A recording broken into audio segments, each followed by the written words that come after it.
തിരുവനന്തപുരം പാലോട് നന്ദിയോട് ഒരു പടക്കക്കടയ്ക്ക് തീപിടിച്ചിട്ടുണ്ട്. രാവിലെ 6:15 സംഭവം.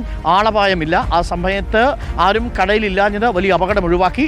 നന്ദിയോട് സ്വദേശി കുഞ്ഞുമോന്റെ ഉടമസ്ഥതയിലുള്ള കടയിലാണ് തീപിടുത്തം. നമുക്കതിന്റെ ദൃശ്യങ്ങളൊന്ന് കണ്ടുവരാം. അരുൺ സോളമനുണ്ട് നമുക്കൊപ്പം.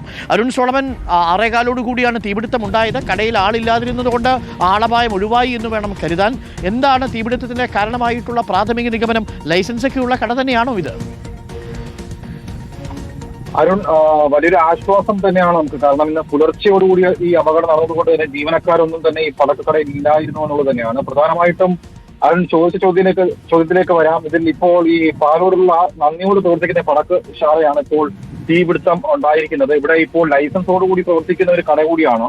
ശ്രീ ദുർഗ പടക്ക നിർമ്മാണ കടയാണ് ഇപ്പോൾ ഈ തീപിടുത്തത്തിന് ഇടയിൽ കട പൂർണ്ണമായും കത്തി നശിച്ചിരിക്കുകയാണ്. ഇതിലിപ്പോൾ ഷോർട്ട് സർക്യൂട്ട് ആണ് സംഭവിച്ചതെന്നുള്ളതാണ് പ്രാഥമികമായ നിഗമനം. ഈ ഉടൻ തന്നെ ഈ വിതുര ഫയർഫോഴ്സ് എത്തുകയും ഈ അപകടം പൂർണ്ണമായിട്ടും ഒഴിവായി എന്നുള്ളത് തന്നെയാണ് നമുക്ക് മനസ്സിലാക്കാൻ കഴിയുന്നത്. എന്തായാലും കട കുഞ്ഞുമോന്റെ ഉടമസ്ഥയിലുള്ള നന്ദിയോട് ആനക്കുഴി കുഞ്ഞുമോന്റെ ഉടമസ്ഥയിലുള്ള പടക്ക് കടയ്ക്കാണ് തീ പിടിച്ചത്. ഫയർഫോഴ്സ് എത്തിയത് കൊണ്ട് തന്നെ മറ്റ് സമീപത്തൊന്നും ഈ തീ പടർന്നു പോകുന്ന ഒരു സാഹചര്യം ഉണ്ടായില്ലാത്തതിൽ ഈ വലിയൊരു വ്യാപനം തോതിലേക്ക് കാര്യങ്ങൾ കടന്നു പോകാത്തത് കൊണ്ട് തന്നെ വലിയൊരു അപകടം ഒഴിവായി എന്നുള്ളത് ഒരു ആശ്വാസകരമായിട്ടുള്ള വാർത്തയാണ്. പാലോട് നന്ദിയോടാണ് ഈ സംഭവം നടന്നിരിക്കുന്നത്. രാവിലെ ആയതുകൊണ്ട് തന്നെ ജീവനക്കാരുണ്ടായിരുന്നില്ല. തൊട്ടടുത്ത് ഇതൊരു റബ്ബർ എസ്റ്റേറ്റിന്റെ അകത്താണ് ഈ കട പ്രവർത്തിക്കുന്നത്. അതുകൊണ്ട് തന്നെ തൊട്ടടുത്തൊന്നും മറ്റ് വീടുകളോ സമീപത്തെ ആൾക്കാരൊന്നും ഈ സംഭവം നടക്കുമ്പോൾ ഉണ്ടായിരുന്നില്ല എന്നുള്ളതാണ് ഇപ്പോൾ നമുക്ക് കിട്ടുന്ന വിവരം. എന്തായാലും ഈ ഫയർഫോഴ്സ് ഇപ്പോൾ ഇതുമായി ബന്ധപ്പെട്ട് അന്വേഷണം നടത്തി വരികയാണ്.